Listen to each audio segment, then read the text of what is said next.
Hello and happy Halloween! Welcome to a Props to History special. In this episode, we'll be having a look at one of the strangest and most beloved families in television history, the Addams Family.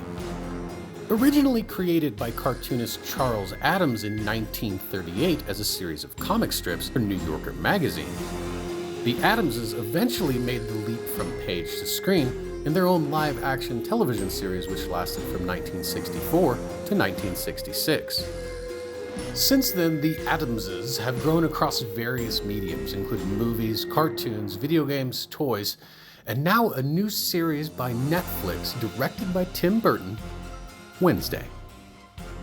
But of all the creepy, kooky, mysterious, and spooky characters that exist in the world of the Addams Family, which one could we be focusing on today?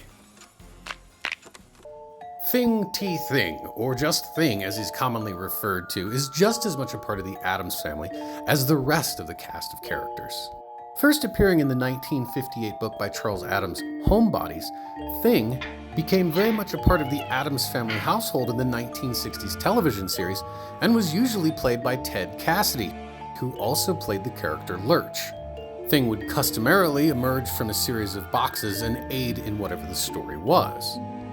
In 1991, however, Thing would finally be able to get outside the box, with the release of 1991's The Addams Family, portrayed by actor Christopher Hart. In both the 1991 film as well as its follow-on sequel in 1993, Addams Family Values.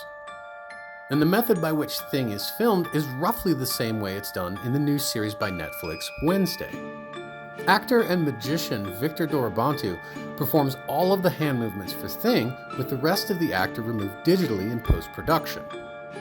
However, to promote the series, Netflix has reached out to my friend Jesse at Raptor House Effects in Denver, Colorado, to create our five-fingered friend in a way never before seen.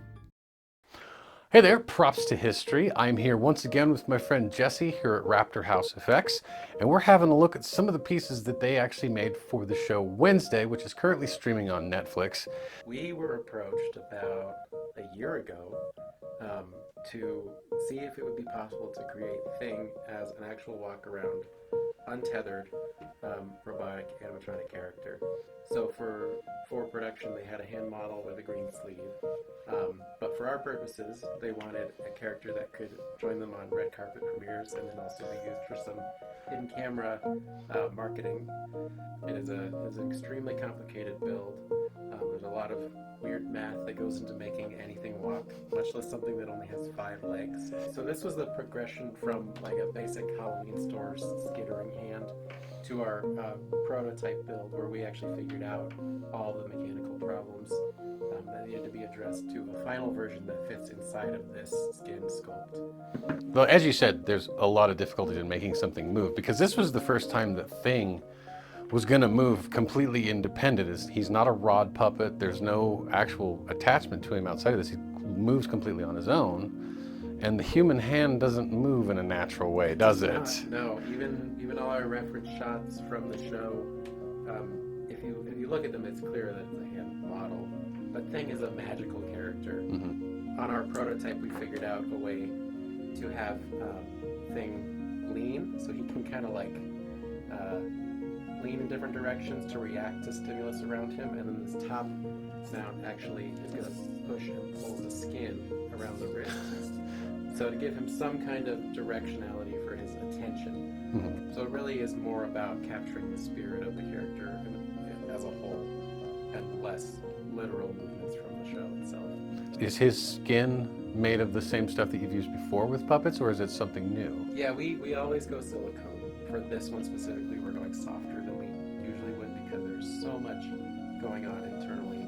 We are doing multiple types of silicone, so the fingers from the fingernail down are going to be denser than the rest of the skin is. So it survives across so it concrete. survives crawling, but it still will have that same light transparency that this model does here.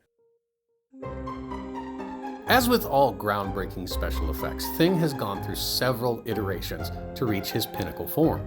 Using a completely posable and, might I say, rather off-putting paint test model that came directly from the production, Thing started life as sort of a skittering hand you might find at a Halloween store.